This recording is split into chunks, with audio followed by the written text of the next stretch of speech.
This is the true story of the final hours of Jesus of Nazareth, the man who healed the blind, raised the dead, and called himself the Son of God. And on this night, the world would try to prove him wrong. The torches moved through the streets of Jerusalem like a river of angry fire. It was late, far past the hour when honest men were still awake. Soldiers in iron armor marched in formation. Temple guards carried clubs and swords. And at the front of them all, walking quickly with a face full of shadows, was a man named Judas Iscariot. He had sat at the table with Jesus that very evening. He had broken bread with him. He had heard him speak of love, of sacrifice, of a kingdom not built with stone. And yet, for 30 pieces of silver, the price of a common slave, Judas had agreed to lead these men straight to him. The city was quiet. The Passover pilgrims were asleep in their tents. The stars hung low and still over the ancient walls. But in the hearts of powerful men gathered inside the high priest's palace, there was nothing still at all. Caiaphas, the high priest, sat at the center of the Sanhedrin, the great religious council of Israel. Around him, 70 of the most influential men in Jerusalem had been pulled from their beds in the dead of night. This meeting was secret. It was rushed, and by every standard of their own sacred law, it should never have happened at all. Their law required that trials be held in daylight. Their law required that multiple witnesses agree perfectly. Their law said that a man could not be condemned and executed on the same day he was tried. But tonight, none of that seemed to matter. Tonight, they had one goal and one goal only. They needed Jesus gone. Witness after witness was brought forward. Each one had been coached, rehearsed, and prepared to say whatever was necessary. But the moment they opened their mouths, their stories fell apart. One man said one thing, another said something entirely different. The council shifted in their seats, frustrated, their carefully laid plans crumbling in front of their own eyes. Caiaphas leaned forward, his jaw tight, his eyes burning. He looked directly at the man standing calm and silent before them, hands bound, surrounded by guards, yet somehow carrying himself with more dignity than any man in that room. "Are you the Messiah?" Caiaphas demanded. "The Son of the Blessed One?" The room fell completely silent, and Jesus answered. The silence in that chamber was the kind that presses against your chest. Every elder, every scribe, every guard, every single person in that room held their breath. Caiaphas had asked the question that no one else had dared to ask so directly. And now, the man standing before them, bound, bruised, surrounded by enemies, opened his mouth and spoke with a calm that shook the very air around him. "I am," Jesus said, "and you will see the Son of Man sitting at the right hand of the Mighty One and coming on the clouds of heaven." He was not whispering. He was not begging. He was not trying to escape. He spoke those words the way a king speaks, not from arrogance, but from absolute certainty. He was quoting the ancient prophecy of Daniel, written centuries before this very night, pointing every man in that room to a truth they had studied their entire lives, but were now refusing to believe. Caiaphas shot to his feet. With a dramatic gesture, he tore his robes, a traditional sign of outrage, and spun to face the council. "You have heard the blasphemy," he cried. "What is your verdict?" And the voices rose together like a storm. "He is worthy of death." What happened next was not justice. It was not law. It was not anything a holy council should have ever allowed within their sacred walls. The guards moved forward. They blindfolded Jesus, struck him across the face, and mocked him with cruel laughter. "Prophesy," they taunted. "Tell us, who hit you?" But Jesus said nothing. He absorbed every blow with a stillness that no one in that room could explain. He did not curse them. He did not call for rescue.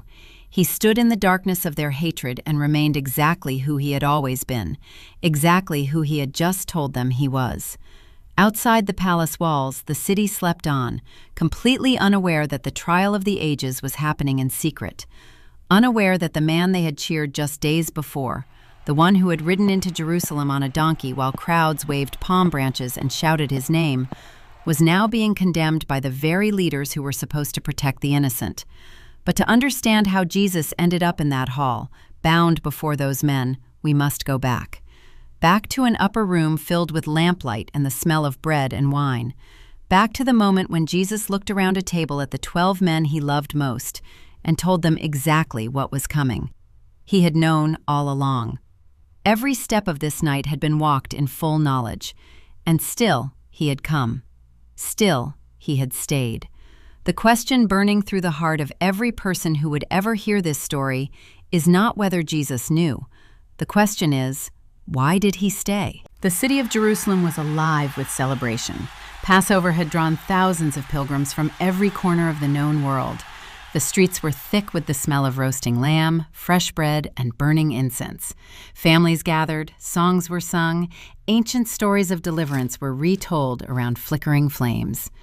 But in a quiet upper room, borrowed for the evening, something far greater than a Passover meal was taking place. Jesus sat with his 12 disciples around a low table, spread with bread, bitter herbs, and cups of deep red wine. The lamplight cast warm shadows across their familiar faces.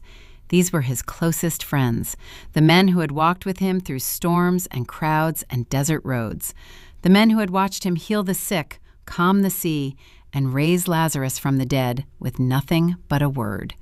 They laughed. They argued about who was greatest among them. They leaned close and whispered. It looked, from the outside, like any ordinary Passover gathering of close friends. But Jesus was quiet in a way that none of them had noticed yet. He rose from the table, wrapped a towel around his waist, and knelt on the floor with a basin of water. One by one, he washed his disciples' feet, the task of the lowest servant in any household. Peter pulled his feet back in protest, unable to bear watching his teacher kneel before him. But Jesus told him gently that unless he allowed it, he would have no part in what was coming. Peter immediately offered his hands and head as well. When Jesus returned to his place at the table, the mood shifted. His eyes moved slowly around the room, carrying a weight that made several disciples sit straighter without knowing why. "One of you," Jesus said quietly, "will betray me." The words landed like stones dropped into still water. The disciples looked at one another in alarm and confusion. Each one began asking, "Is it I, Lord? Surely not me." The question moved around the table like a trembling flame in a wind. Judas Iscariot sat very still.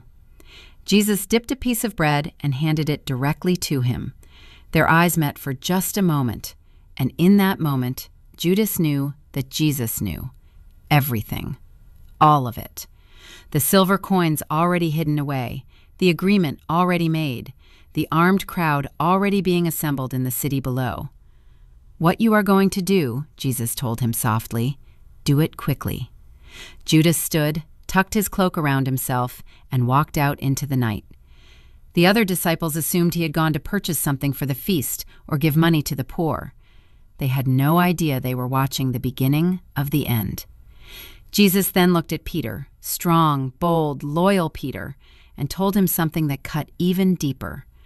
Before the rooster crowed that very morning, Peter would deny even knowing him 3 times. Peter shook his head firmly. He would never, not him, not ever.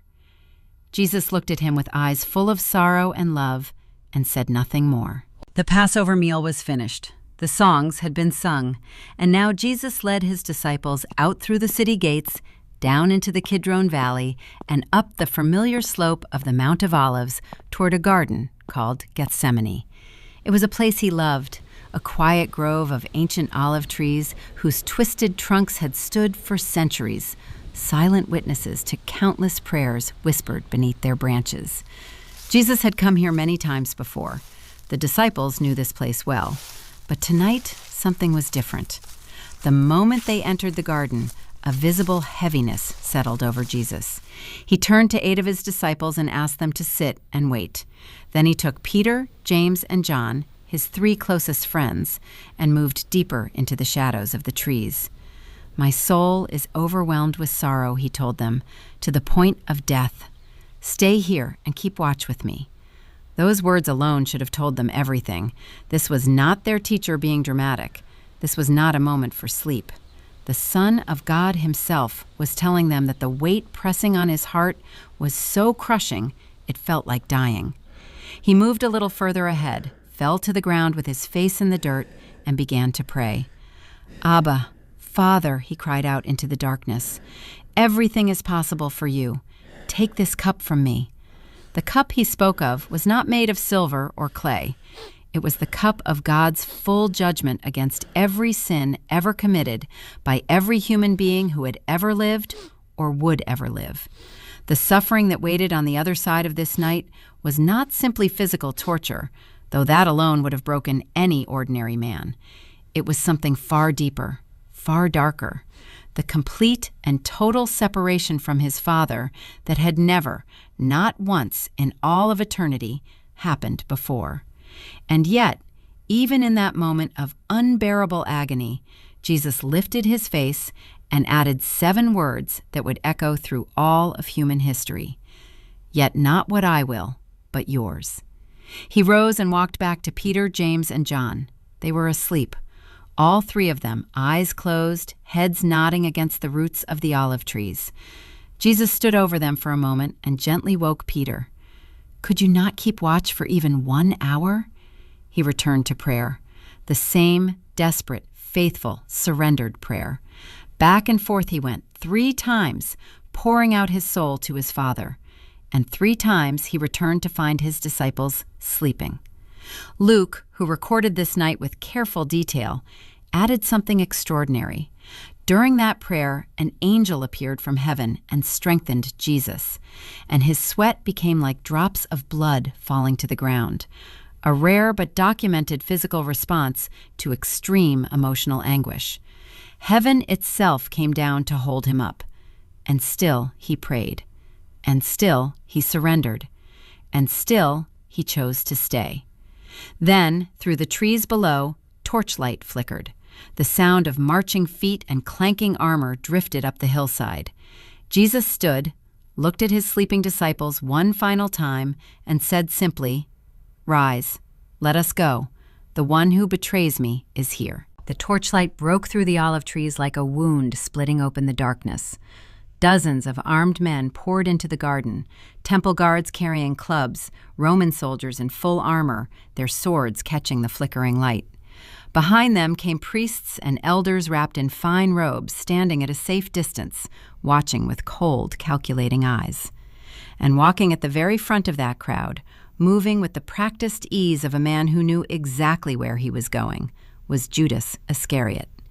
Jesus stepped forward to meet them, not backward, not sideways, forward.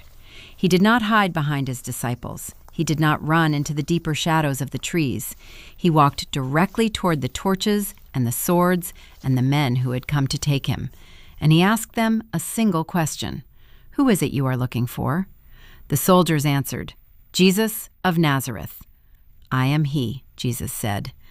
And something happened in that moment that no military training could have prepared them for. The entire crowd stumbled backward and fell to the ground.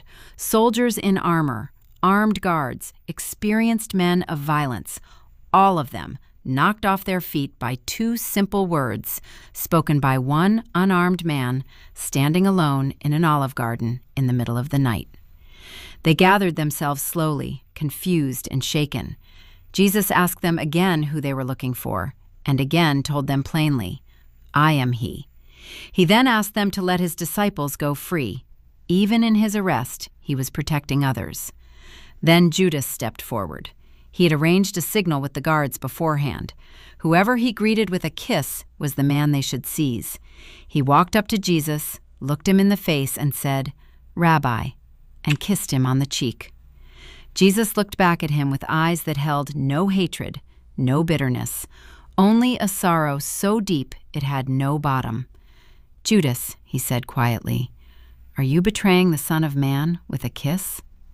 The guards surged forward and seized Jesus by the arms, and in that instant, everything erupted. Peter, impulsive, fiercely loyal Peter, yanked out a sword and swung it at the nearest man. The blade connected, and the right ear of a servant named Malchus fell to the ground. Peter stood there, breathing hard, sword raised, ready to fight every single one of them. Jesus reached out and stopped him. "Put your sword away," he said firmly. "Shall I not drink the cup the Father has given me?" Then he did something that silenced the entire garden. He reached out, touched the side of Malchus's head, and healed him. A man who had come to arrest him, a servant of the very people orchestrating his death. Jesus healed him, completely, instantly, without hesitation. He then turned to the priests and elders watching from the shadows and spoke with quiet authority. He had been in the temple courts every single day that week. They could have approached him at any time in broad daylight, but they had chosen darkness. They had chosen secrecy. They had chosen swords and torches and a paid betrayer, because darkness always fears the light. The guards bound his hands and led him away down the hillside, and one by one, every single disciple turned and fled into the night. The garden fell silent. The torches disappeared around the bend, and Jesus walked on, alone. The courtyard of the high priest's house was lit by a single large fire burning at its center. Servants and guards huddled around it, warming their hands against the chill of the early morning air. The night was still dark. The city was still sleeping. But inside the walls of that courtyard, the air was thick with tension and whispered conversations. Peter stood at the edge of the firelight. He had fled with the others when Jesus was arrested, but something had pulled him back. He could not simply disappear into the night while his teacher, his friend, was being held inside that building. So he had followed at a careful distance, slipping through the shadows, and talked his way past the gate with the help of another disciple who was known to the high priest's household. Now he stood here, pretending to be nobody, pretending to be just another face warming himself by the fire on a cold Jerusalem night. Inside the building above him, he could hear muffled voices. The trial was already underway. A servant girl working the door looked at Peter carefully. She studied his face in the dancing firelight, tilted her head, and said with casual certainty, "You also were with Jesus of Galilee." The words were not shouted. They were not an accusation hurled across the courtyard. They were simply spoken, a quiet observation from a young girl who recognized a face she had seen before.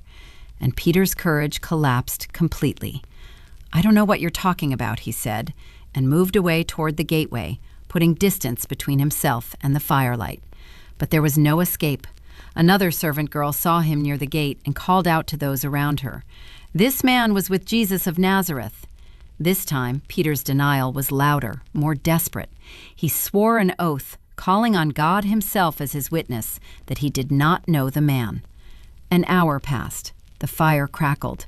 Conversations drifted around the courtyard. And then a group of men standing nearby looked at Peter more closely.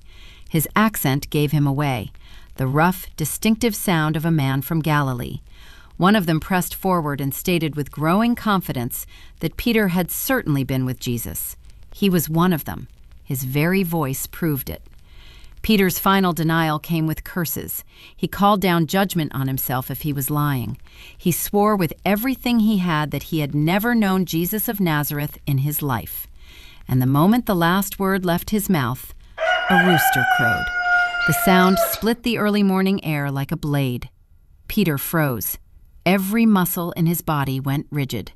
The echo of that single crow hung over the courtyard like a verdict read aloud in a silent courtroom. And then it happened. Across the courtyard, through a doorway or a window, the exact detail lost to the movement of guards and crowds, Jesus turned and looked directly at Peter. Not with anger, not with the cold satisfaction of someone proven right. Jesus looked at Peter with eyes that contained something far more devastating than fury. He looked at him with love. Peter remembered everything: the table, the lamplight, the bread and the wine, the voice of Jesus saying, "Before the rooster crows, you will deny me 3 times." He had laughed it off that night. He had argued. He had promised with everything in him that it would never happen. Peter walked out through the gate, out into the empty street, and wept. Not politely, not quietly. He wept the way a man weeps when something inside him has broken completely open, with his whole body, his whole soul, his whole heart pouring out into the darkness of a Jerusalem alley before the sun had even risen. It was the most honest moment Peter had ever lived. The first pale light of dawn was beginning to touch the edges of the Jerusalem sky when the Sanhedrin reconvened for a final, formal vote. They needed a decision that would hold up in the daylight, a verdict they could carry to the Roman governor with confidence. The conclusion was swift and unanimous. Jesus of Nazareth was guilty of blasphemy and deserving of death. But here was the problem that burned in every one of their carefully calculated minds. Rome ruled Judea with an iron hand, and under Roman occupation, the Jewish council had no legal authority to carry out an execution. They could condemn, they could accuse, they could demand, but the power to put a man to death belonged to one man and one man only, Pontius Pilate, the Roman governor of Judea. So as the city of Jerusalem slowly stirred awake and the first merchants began setting up their stalls in the early morning light, a procession of priests, elders, and scribes marched Jesus through the streets to the governor's residence, a grand stone fortress known as the Praetorium. They refused to enter the building themselves, as crossing its threshold during Passover would have made them ceremonially unclean. So they stood outside in the courtyard and sent word for Pilate to come out to them. Even now, even while engineering the death of an innocent man, they were careful to observe their religious rituals. Pilate emerged onto the steps and looked down at the crowd with the weary expression of a man who had already been managing difficult people for years and expected today to be no different. "What charges are you bringing against this man?" he asked. Their answer was deliberately vague. If he were not a criminal, they said, they would not have brought him here. They wanted Pilate to simply rubber stamp their decision and move on. They wanted this done quickly, cleanly, and with Roman authority attached to it. But Pilate was not interested in being used. He went back inside and summoned Jesus privately. He looked at this battered, bound, quietly dignified man standing before him and asked the question directly, "Are you the king of the Jews?" Jesus answered with a question of his own, asking whether Pilate was asking from his own curiosity or because others had told him to ask. Their conversation moved into territory that clearly unsettled the Roman governor. Jesus spoke of a kingdom not of this world. He spoke of truth. He spoke with the calm authority of someone who understood exactly what was happening and had chosen every word deliberately. Pilate walked back outside and made his first declaration with absolute clarity. "I find no basis for a charge against this man." The crowd outside exploded. The chief priests and elders raised their voices, piling accusation upon accusation, insisting that Jesus had been stirring up trouble from Galilee all the way to Jerusalem. When Pilate heard the word Galilee, he saw an opportunity. Galilee fell under the jurisdiction of Herod Antipas, and Herod happened to be in Jerusalem for the Passover festival. Pilate sent Jesus to Herod. Herod had wanted to meet Jesus for a long time. He had heard the stories, the miracles, the teachings, the crowds. He peppered Jesus with questions, hoping for some kind of performance or demonstration. But Jesus said absolutely nothing, not a single word. He stood before a king and offered only silence. Herod and his soldiers mocked him, dressed him in an elegant robe as a joke, and sent him right back to Pilate. And so Jesus was returned, still innocent, still condemned by no law, still standing in the gap between truth and the hunger of a crowd that had already made up its mind. Pilate called the chief priests and rulers together and tried one more time. He had examined Jesus thoroughly, he told them. Herod had examined him. Neither of them had found any basis for the charges being made. He would have Jesus punished and then released. But the crowd was not there for justice. They were there for blood. Pilate had one more card to play. Every year during the Passover festival, it was the governor's custom to release one prisoner to the crowd, a gesture of goodwill toward the Jewish people during their most sacred celebration. It was a moment of public generosity designed to ease the constant tension between Roman authority and a people who had never stopped longing for freedom. Pilate saw his opportunity. Sitting in the depths of a Roman prison at that very moment was a man named Barabbas. He was not a minor criminal. He was not a thief caught stealing bread from a market stall. Barabbas was a violent insurrectionist, a man who had participated in an uprising against Rome and had committed murder during that rebellion. He was exactly the kind of dangerous man that Roman law existed to remove from society permanently. Pilate stepped out before the gathered crowd and made his offer with what he clearly believed was an obvious and easy choice. On one side, Jesus of Nazareth, a teacher, a healer, a man whom 3 separate examinations had found completely innocent of any crime worthy of death. On the other side, Barabbas, a murderer, a violent rebel, a man whose hands were stained with actual blood. Pilate gestured toward Jesus and asked the crowd, "Which one do you want me to release to you?" What happened next would haunt the corridors of history forever. While Pilate was still standing on that judgment seat, a messenger pushed through the crowd and handed him a note. It was from his wife, Claudia Procula. She had been tormented by a vivid, deeply disturbing dream about Jesus during the night and had sent an urgent warning to her husband. "Have nothing to do with that innocent man," her message read. "I have suffered greatly in a dream today because of him." Even in the house of Rome's representative, the innocence of Jesus could not be silenced. But outside in the courtyard, the chief priests and elders were moving quickly through the crowd. They pressed close to every cluster of people, whispering urgently, working the crowd with the precision of men who understood exactly how public opinion could be shaped by the right voices saying the right things at the right moment. By the time Pilate turned back to the crowd to hear their answer, the decision had already been made for them.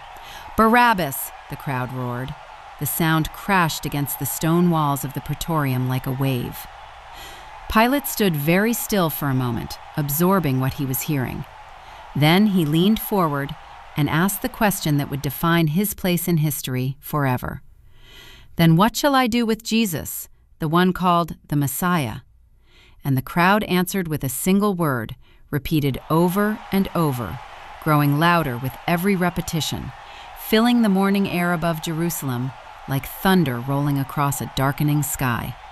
"Crucify him! Crucify him! Crucify him!" Pilate pushed back one final time. He raised his voice over the roar and demanded to know what crime this man had committed. He had found no grounds for execution, none. The evidence simply was not there. But the crowd only grew louder. The chanting swelled, the pressure mounted, and Pilate, the most powerful Roman official in the entire region, felt something he had likely never felt before in his political career. He felt afraid of the crowd. He called for a basin of water. In full view of everyone watching, he dipped his hands into it and washed them slowly and deliberately before the entire assembly. "I am innocent of this man's blood," he declared. "The responsibility is yours." And the crowd accepted it without hesitation. Pilate released Barabbas. A murderer walked free into the Jerusalem morning, blinking in the sunlight, alive because an innocent man had taken his place. And Jesus, still silent, still standing, still carrying that unbearable, unshakable dignity, was handed over to the soldiers. The choice had been made, and the road to the cross had begun. The soldiers took Jesus into the inner courtyard of the praetorium and called the entire company together. What followed was not interrogation. It was not further questioning. It had nothing to do with law or justice or the careful procedures of Roman military conduct. It was pure cruelty. They stripped Jesus of his clothing and threw a scarlet robe across his shoulders, a mocking imitation of royal garments. Then they twisted long, thorny branches into the shape of a crown and drove it down onto his head. The thorns were not decorative. They were long and sharp, and they tore into his scalp with every movement. They pressed a reed into his right hand like a scepter, knelt before him in exaggerated mockery, and called out with sneering laughter, "Hail, King of the Jews!" Then they spat on him. They took the reed from his hand and struck him repeatedly across the head, driving the crown of thorns deeper. Blow after blow after blow, accompanied by laughter and contempt from men who had been trained to be the most disciplined soldiers in the known world. And through all of it, Jesus said nothing. Isaiah the prophet had written about this moment 700 years before it happened. He described a servant so disfigured by suffering that people would turn their faces away, a man acquainted with deepest grief, a man who was led like a lamb to the slaughter and did not open his mouth. Every word was coming true in that courtyard. When they had finished, they put his own clothes back on him and led him out to carry his cross through the streets of Jerusalem. The crossbeam alone would have weighed somewhere between 75 and 100 pounds.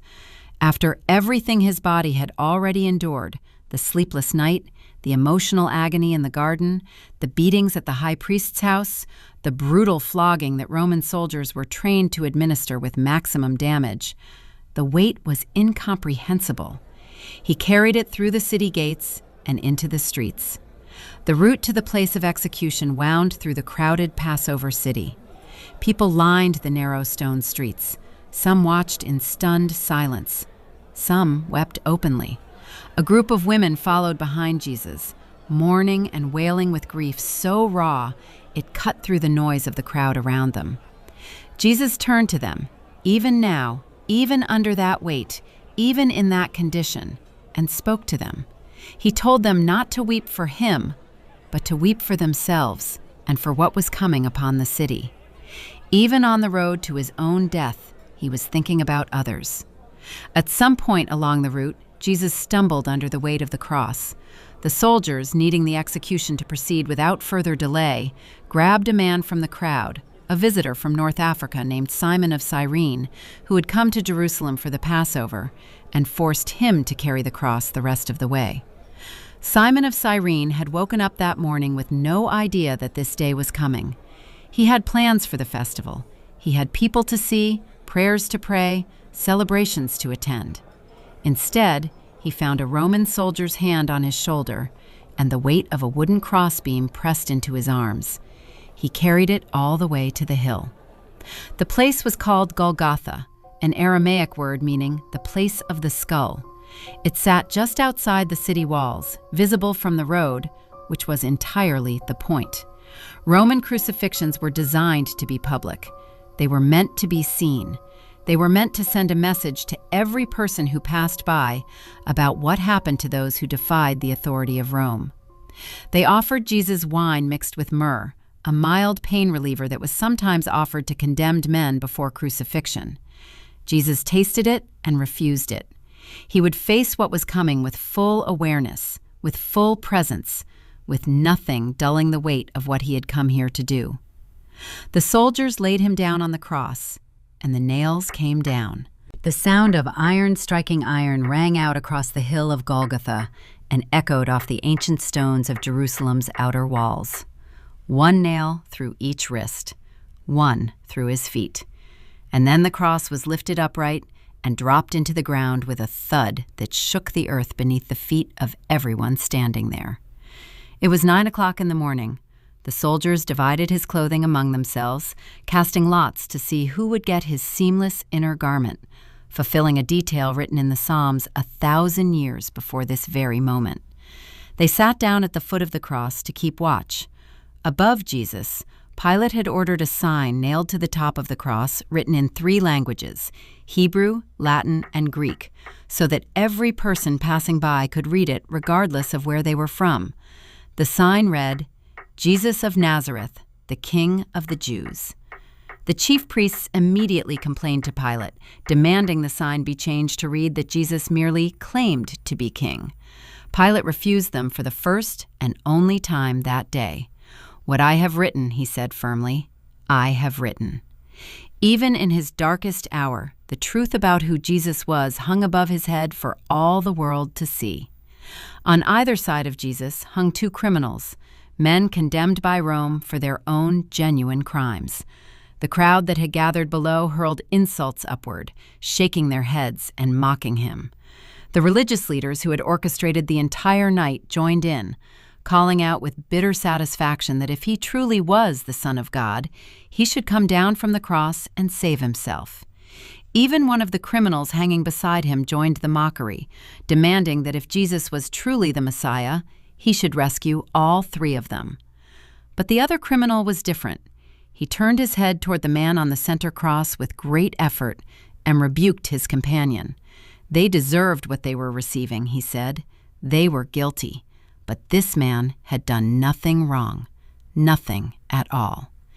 And then, with whatever breath he had left, he turned to Jesus and spoke the most honest prayer ever uttered on that hill. Jesus, remember me when you come into your kingdom. He was not asking for rescue from the cross. He was not bargaining for a miracle. He was simply asking to be remembered by a dying man on a hill outside a city that had just condemned them both. And Jesus turned to him and gave him something infinitely greater than rescue. Truly, I tell you, today you will be with me in paradise. Not someday, not eventually, today. The thief who had lived his whole life on the wrong side of every line had crossed the only line that mattered in his final moments. And Jesus met him there without hesitation, without conditions, without a single requirement beyond the honest turning of a broken heart. Standing at the foot of the cross, close enough to hear every labored breath, were the people who loved him most. His mother Mary stood there, the woman who had held him as an infant, who had watched him grow, who had followed his ministry with a heart that Scripture said would one day be pierced like a sword. Beside her stood her sister, and Mary Magdalene, and the disciple John, the only one of the 12 who had not fled completely into the night. Jesus looked down at his mother and at John standing beside her. With enormous effort, he spoke to them both, telling John to care for Mary as his own mother, and telling Mary to receive John as her own son. From that day forward, John took her into his own home. Even nailed to a cross, he was making sure the people he loved would be taken care of. Then at noon, in the middle of the day, when the Jerusalem sun should have been burning at its brightest, the sky went dark. Not cloudy, not overcast, dark. A thick, unexplainable darkness swallowed the land from noon until 3 in the afternoon. 3 full hours of darkness over the city of Jerusalem, while the Son of God hung on a cross outside its walls. No natural eclipse lasts 3 hours. No weather pattern explains it. The darkness was not meteorological. It was something else entirely, as though creation itself was responding to what was happening on that hill, as though the universe was holding its breath. At 3 in the afternoon, Jesus cried out in a loud voice, quoting the opening words of Psalm 22, written by David 1,000 years before, my God, why have you forsaken me?" It was the cry of a man experiencing something that no human being had ever experienced before, and no human being would ever have to experience again. The full, unfiltered, undiluted weight of every sin ever committed by every person who had ever lived, pressed down onto one soul. The complete withdrawal of the Father's presence. The total darkness that humanity deserved, absorbed entirely by the one person who deserved none of it. He had drunk the cup, every last drop. Someone in the crowd soaked a sponge in wine vinegar, lifted it to his lips on a long stick, and he received it. Then Jesus lifted his head one final time and spoke with a voice that carried across that entire hill with startling strength and clarity. "It is finished." And he bowed his head and gave up his spirit. In that single moment, the exact moment his heart stopped beating on that cross outside Jerusalem, the world cracked open. Inside the temple, the great curtain that separated the outer courts from the most holy place, a thick, magnificent veil standing 60 feet high and several inches thick, the barrier that represented the separation between sinful humanity and the holy presence of God, tore completely in two. Not from the bottom upward, as a man might tear it, from the top downward, as though hands far greater than human hands had reached down from above and split it open.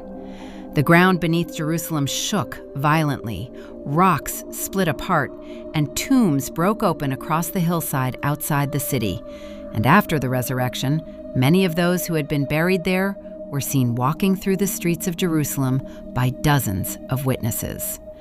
A Roman centurion, a career soldier who had overseen countless executions, a man trained to feel nothing, to observe everything with clinical detachment, stood at the foot of that cross and watched all of this happen. The darkness, the earthquake, the torn earth, the way this man had died, the words he had spoken, the dignity that had never once left him through any of it. And this hardened Roman soldier looked up at the cross and said words that the chief priests and elders and scribes, with all their learning, had spent the entire night trying to prevent anyone from saying. Truly, this man was the Son of God. As the afternoon light returned to Jerusalem, two men moved quietly and deliberately through the city. Joseph of Arimathea was a wealthy member of the very Sanhedrin that had condemned Jesus, but he had not consented to their decision. He had been a secret follower, afraid until now of what belief would cost him.